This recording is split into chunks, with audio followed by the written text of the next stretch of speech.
dari. Mas Gatan, sorry buat kelasnya Zevanya belum dipresensi, belum di absenin, belum Oh dipanggil. iya, kamu absenin atau gimana? Atau aku baca aja ya di.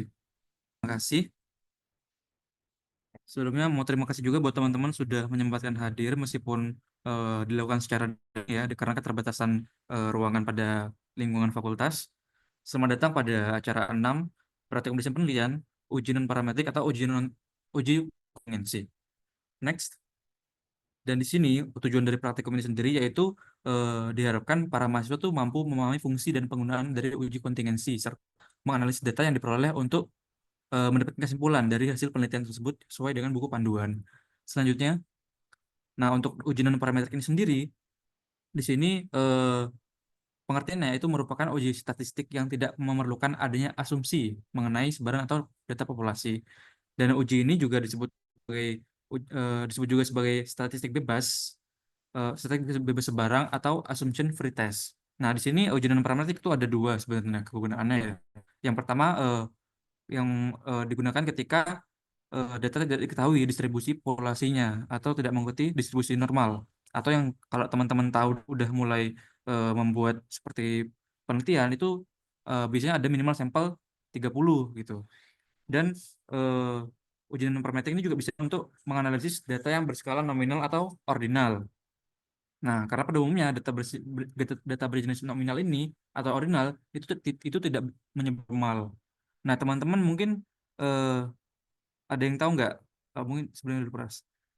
Ada yang tahu nggak kenapa sampel itu minimal harus 30?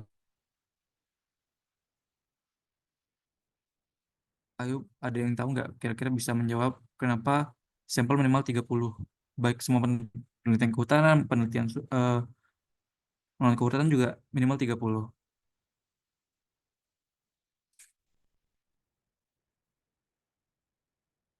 Ada yang resen nggak kira-kira?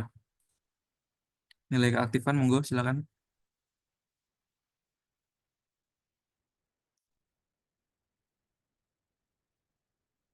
Oke, kalau nggak ada mungkin aku jelasin sedikit ya. Simpelnya kenapa 30? Karena menurut teorema limit tengah itu merupakan nilai yang udah paling normal dengan sebarannya.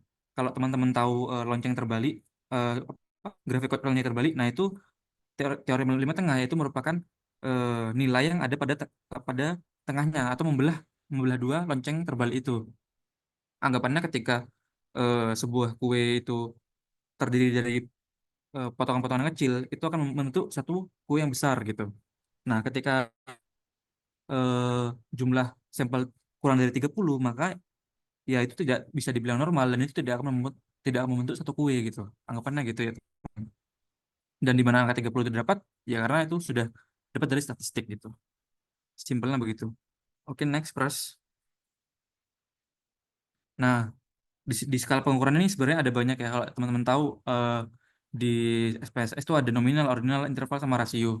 Nah, kita pada praktikum kali ini itu menggunakan data yang nominal, yaitu data yang dapat diklasifikasikan seperti merek produk, status pegawai, status pernikahan dan yang akan kita lakukan yaitu tentang pandangan pada pendidikan nantinya di tutorial data. Oke. Lalu selanjutnya ada uji kontingensi, yaitu merupakan teknik statistik untuk melihat bagaimana hubungan antara variabel yang berskala nominal. Ini berfungsi untuk mengetahui hubungan atau relasi dari dua perangkat atribut tersebut.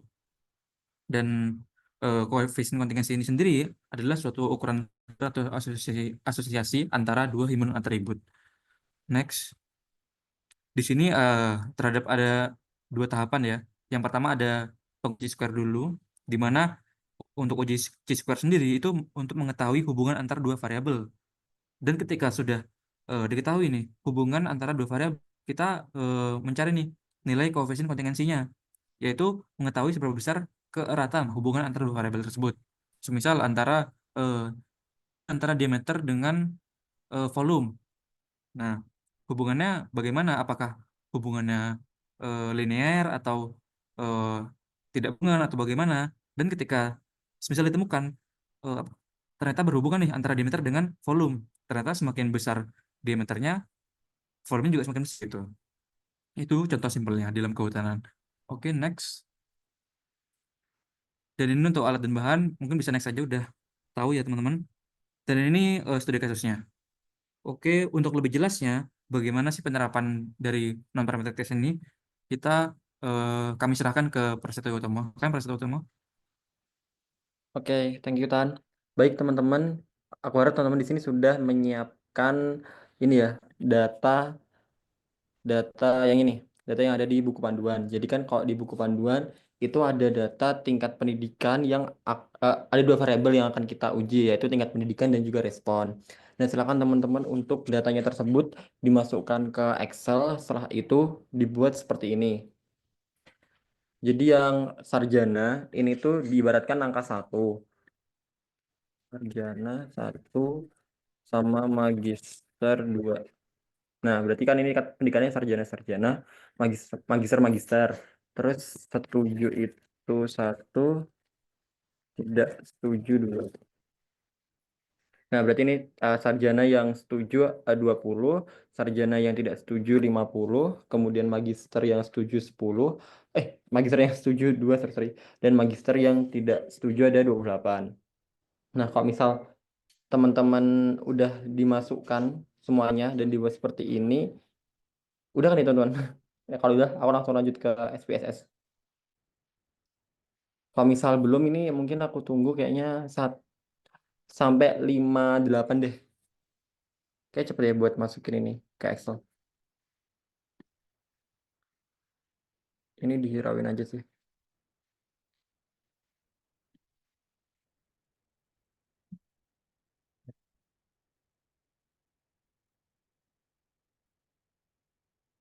Atau misal ada yang pengen sekalian masukin data tugasnya juga silakan sih, soalnya rumus-rumusnya, langkah-langkahnya sama. Jadi bebas teman-teman mau pakai yang data latihan atau data yang sekalian tugas, monggo dipersilakan.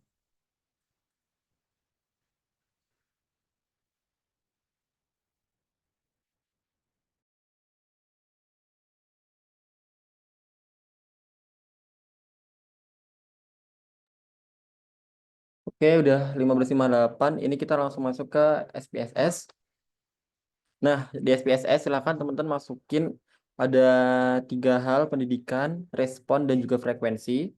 Untuk yang diubah itu bagian measure-nya, jadi scale semuanya dari pendidikan, scale, respon scale, frekuensi juga scale.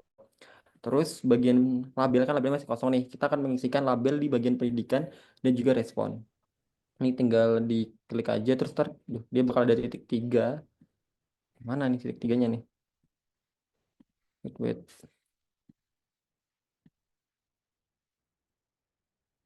Di sini harusnya tuh ada titik 3. Oh, ini nih. Ini aja deh.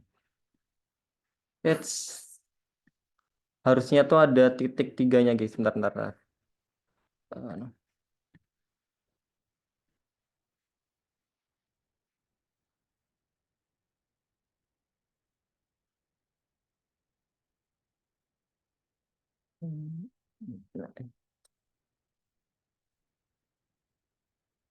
Wait, tak kurang dari awal aja.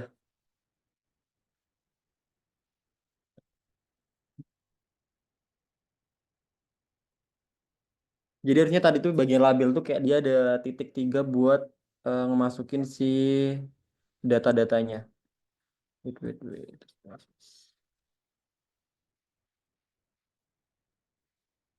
Hmm.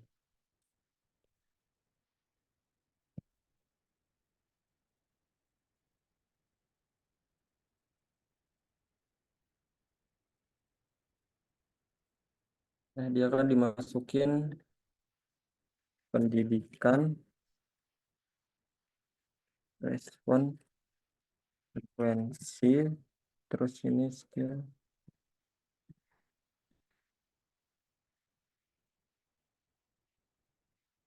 Wait. Nah, dia harusnya ada kayak gini sih. Oh, sorry. Nah, di bagian values, sorry, bukan di bagian label, tapi bagian values-nya. Teman-teman masukin value-nya ini kan dia di pendidikan ya. Di pendidikan tadi kan Untuk yang sarjana kan dia satu nih. Sarjana satu kan berarti satu labelnya dia sarjana terus di add. Terus dua dia labelnya magister. Terus tinggal di add aja. Terus oke. Nah dia bakal akan keisi kayak gitu. Terus yang bagian respon juga. Respon itu kan tadi satu untuk 7. Terus yang dua untuk tidak setuju. Terus di add. Oke. Nah, udah ya gini teman-teman. Jadi pendidikan, respon, frekuensi. Terus tadi sorry yang di input bagian values-nya ada 2 label, 1 sarjana, 2 magister, terus di oke. Respon juga ada 2 label, ada 1 setuju dan 2 tidak setuju. Measure-nya semuanya scale. Nah, terus kalau udah kita masuk ke bagian data, terus ke weak cases. Nah, di sini diklik weak cases by, terus ini frekuensinya diklik ke sini, di oke. Oke, aku belum masuk edge ya. Bentar, dia bakal kayak gitu tapi dihirauin aja. Tapi jangan lupa dimasukin datanya. Tinggal di copy aja. Terus masukin data ini. Oh ya ini BTW nggak perlu ini ya. Nggak perlu nambahin angka di belakang NIM kalian itu nggak perlu. Jadi datanya pure ngikutin data buku panduan nggak perlu diubah-ubah. Nah kalau misal udah dimasukin datanya, terus tinggal di analyze, descriptive statistik, curve step, pendidikan di bagian row, responnya itu di bagian kolom. Terus kita ke statistik yang chi-square dicentang, kontingensi koefisien juga dicentang. Oke ya, ada yang bingung sampai sini? Oke, kalau misalnya ada yang ketinggalan kita tunggu bentar. Kalau ada yang bingung bisa langsung onik atau raise hand, atau ada yang ketinggalan nggak apa bilang aja. Hmm. Oke, kayaknya udah aman semua ya teman-teman. Terus di continue, kalau misalnya udah di continue tinggal kita klik oke. Nah, dia hasilnya kayak gini nih. Hasilnya kayak gini, terus tinggal kita baca aja di Excel. Nah, karena aku udah masukin data di Excel, jadi aku langsung ke Excel-nya. Coba kita bandingin data yang Excel tadi. Sama kan dia hasilnya. Jadi ntar bakal kayak gini. Ntar silahkan di save ke Excel. Sama ya 20, 50, 70, 228, 30, 22, 78, 100. Angka-angkanya juga sama. Terus ini juga sama. Oke. Karena proses pengolahan datanya udah, sekarang kita untuk analis data. Nah, dalam analis data ini teman-teman akan melihat 3 nilai.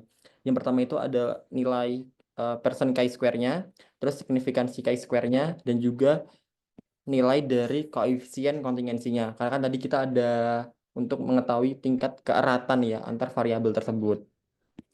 Nah, di sini kita tadi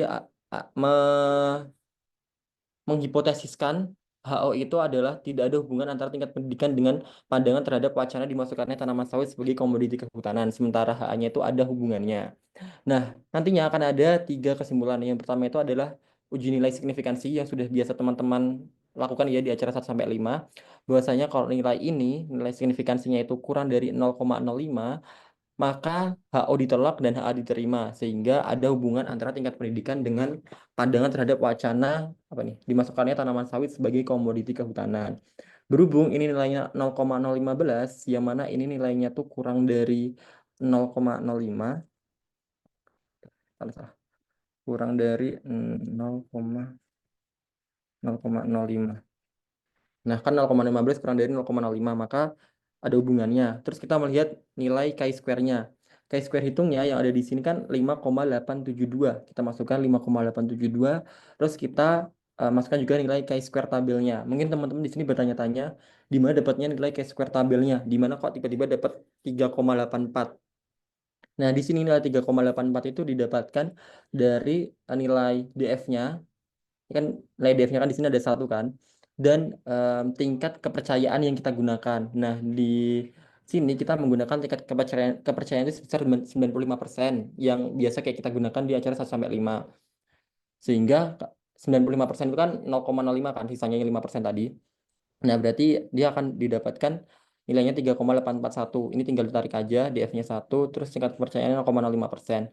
Dapat angka 3,84. Kalau misal teman-teman bingung ini tabelnya dari mana, teman-teman cari aja di internet tabel terkait nilai chi-square tabel. Akan muncul tuh di situ banyak tabel dan angka-angkanya sama. Jadi gunain salah satu aja.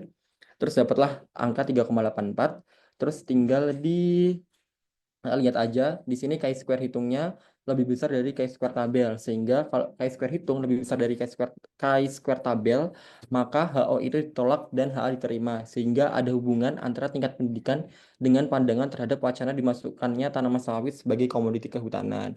Berarti kita bisa melihat kesimpulan 1 dan 2 ini sama-sama HO-nya ditolak dan HA diterima.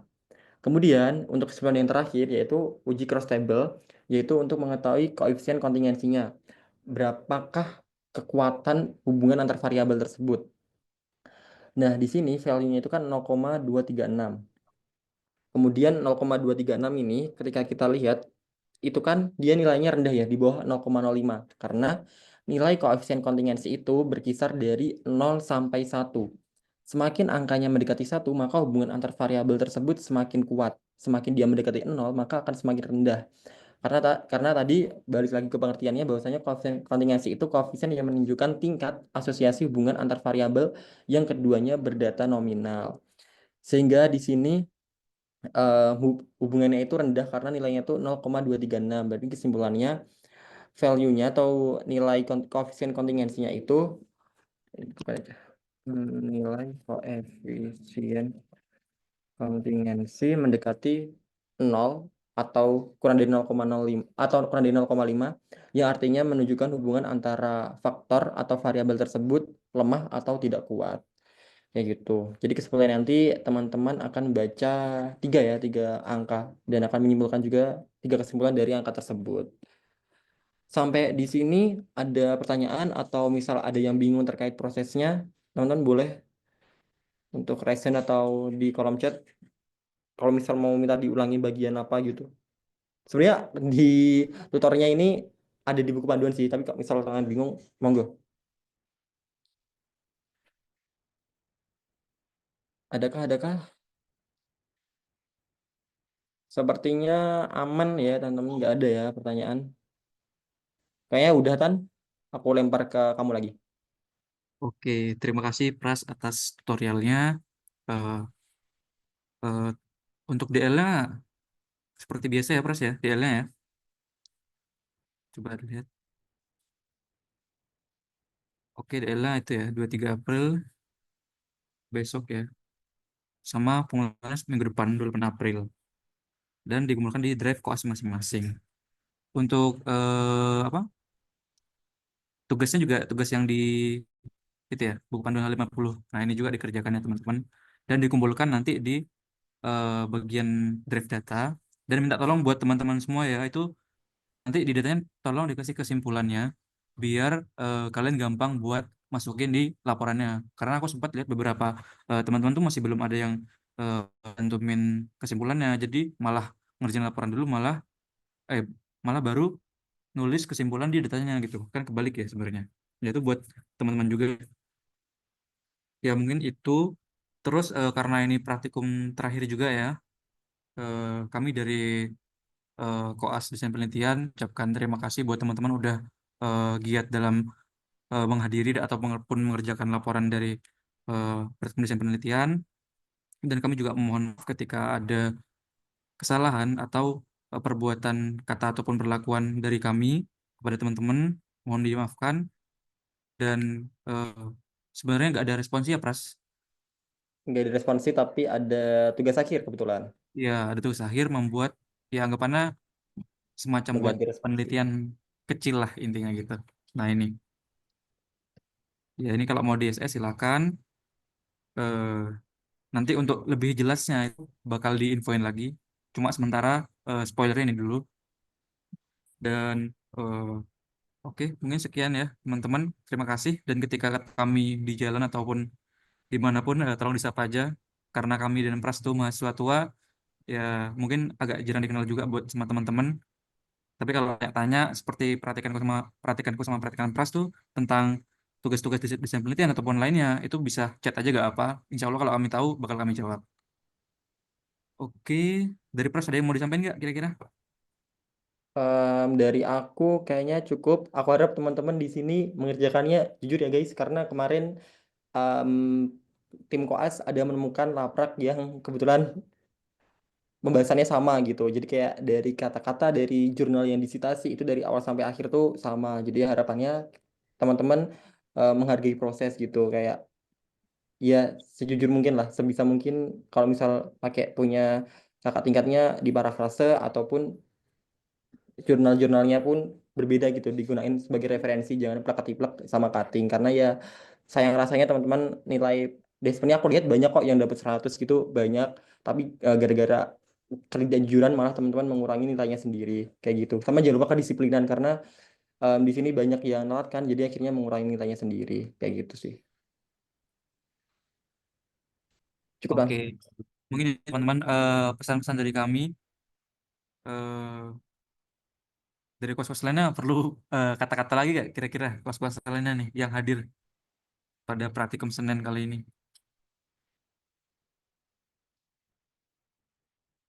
Aman lah ya.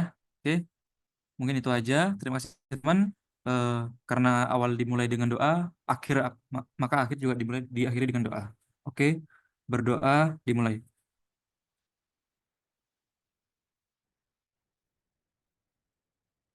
Berdoa dicukupkan. Terima kasih teman-teman.